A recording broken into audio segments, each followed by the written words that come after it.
The next speaker, Shri Javed Ali Khan. Sir, you have 3 minutes, sir. धन्यवाद सभाध्यक्ष जी। समय बहुत कम है, इसलिए भाषण की शक्ल में अपनी बात नहीं कहूंगा, ना ही कोई गैर जरूरी टिप्पणियां करूंगा। नई एजुकेशन पॉलिसी 2020 जब से लागू हुई है और इस पॉलिसी के बारे में ये भी कहा गया कि इस पर जितने व्यापक विचार विमर्श की अपेक्षा थी वो नहीं हो पाया था। जब इसका ड्राफ्ट बना था 500 कुछ पेज का, तो उस पर तो लोगों की राय मांगी गई थी, लेकिन जब फाइनल ड्राफ्ट इसका बना 60-65 पेज का, उस वक्त किसी से कोई विचार विमर्श नहीं किया गया। राज्यों से भी विचार विमर्श नहीं किया गया, शिक्षाविदों से भी विचार विमर्श नहीं किया गया।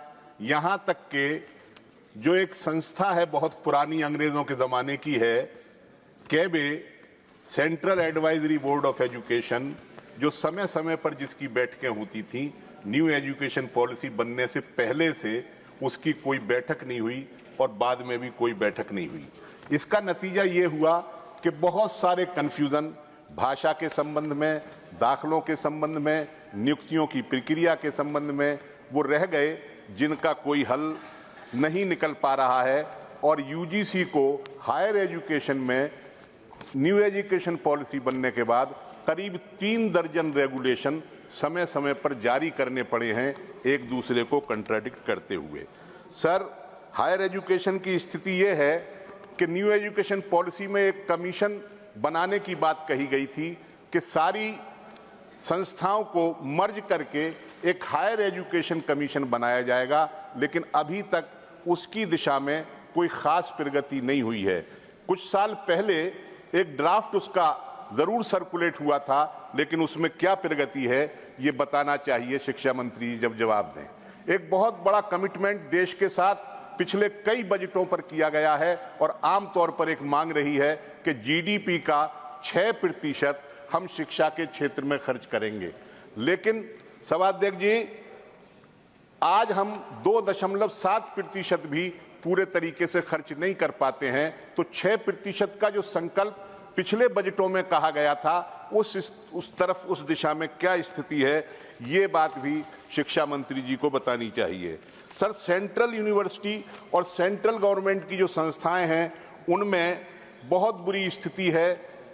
पूरे हम अध्यापन कार्य में या नियुक्तियों में हम पूरी नियुक्तियां नहीं कर पा रहे हैं। करीब 33% वैकेंसीज हैं सेंट्रल यूनिवर्सिटी और केंद्र सरकार की दूसरी संस्थाओं में। उसका सीधा असर आरक्षण पर पड़ रहा है। SC, ST, OBC का आरक्षण भी पूरे तरीके से हम नहीं भर पा रहे हैं। केंद्रीय विश्वविद्यालयों में 9% SC, 3% ST, 14% OBC हैं। और जो बहुत ही फेवरेट कैटेगरी, 1 मिनट और लूंगा, जो बहुत ही फेवरेट कैटेगरी हमारी सरकार की थी, इकोनॉमिकली वीकर सेक्शन, उसका भी हम पूरे तरीके से कोटा पूरा नहीं कर पा रहे हैं। मैं 2 बातें सिर्फ स्कूल एजुकेशन के बारे में कहना चाहूंगा। प्राइमरी एजुकेशन की स्थिति तो ये है कि जो ड्रॉप आउट होता है सरकारी स्कूलों से, वो घर ही नहीं बैठते, बल्कि बहुत से लोग सरकारी स्कूल छोड़ करके वो जाते हैं निजी स्कूलों में। आज हम देखते हैं कि सरकारी स्कूल तो बंद होने के कगार पर हैं और निजी स्कूल गली मोहल्लों में खुलते चले जा रहे हैं। लोगों की संख्या, उसके अंदर छात्रों की संख्या बढ़ती चली जा रही है। कारण क्या है? मैं एक कारण बताना चाहता हूं सर, कि क्यों प्राइमरी सरकारी स्कूलों से लोग विमुख हो रहे हैं और निजी स्कूलों की तरफ जा रहे हैं। क्योंकि प्राइमरी स्कूल में, सरकारी में जो अध्यापक पढ़ाते हैं, उन्हें पढ़ाई के अलावा करीब 32 कार्य ऐसे करने होते हैं जिनका शिक्षा से कोई मतलब नहीं है।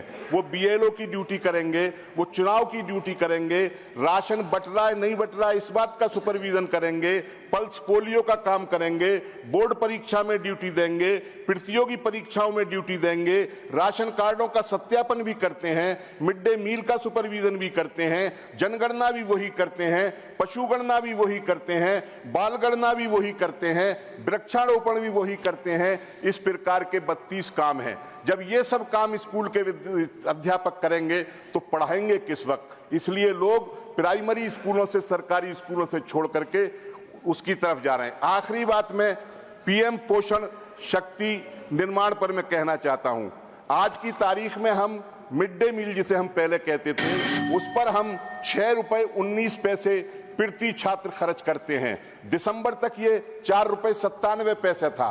और इससे भी बुरी हालत ये है कि जो बनाते हैं रसोइया, जो महिलाएं रसोइया का काम करती हैं, उन्हें हम मात्र 2000 रुपए का वेतन देते हैं, मानदेय देते हैं। मानदेय सर, वेतन न देने का बहाना है, ये नाम जो गढ़ा गया है मानदेय, वेतन न देना पड़े इसलिए उसको मानदेय कहते हैं। पूरे दिन वो स्कूल में काम करते हैं, एक रसोइया 50 बच्चों का खाना बनाते हैं। स्कूल में कोई सफाई कर्मचारी सरकारी में नहीं होता, उसके अंदर वो सफाई भी उससे करवाते हैं और सिर्फ 2000 रुपए देते हैं। मैं शिक्षा मंत्री जी से ये मांग करना चाहूंगा कि स्कूलों में जो मिड डे मील बनाती हैं महिलाएं, जो रसोइया हैं, उनका तनख्वाह बढ़ाई जाए।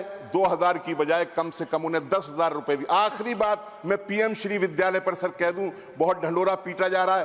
पीएम श्री विद्यालय होगा, मैं अपना अनुभव बता रहा हूं। माननीय शिक्षा मंत्री जी, मेरे जिले के बड़े अधिकारियों ने मुझसे कहा, सर आखिरी 30 सेकंड, के पीएम श्री के अंदर कुछ सोलराइजेशन करना है, सोलर लाइटें आप अपनी निधि से दे दीजिए, वाटर कूलर आरओ के प्लांट लगने हैं वो दे दीजिए, और एमएलओ से भी मांग रहे हैं। मैं कहता हूं कि जब ये एक महत्वाकांक्षी प्रोग्राम है, प्रधानमंत्री के नाम पर है, तो इसमें सांसदों से और विधायकों से निधि किस लिए मांगी जा रही है? ये तो प्रायोरिटी पर सरकार को करना चाहिए था। ऐसी स्थिति है, पूरी की पूरी शिक्षा व्यवस्था जो है अधर में लटकी हुई है। मैं माननीय शिक्षा मंत्री जी से कहना चाहता हूं कि बड़ा आपका कृपा होगी कि शिक्षा को गंभीरता से लीजिए और शिक्षा नीति को सही तरीके से अमल में लाइए। बहुत बहुत धन्यवाद।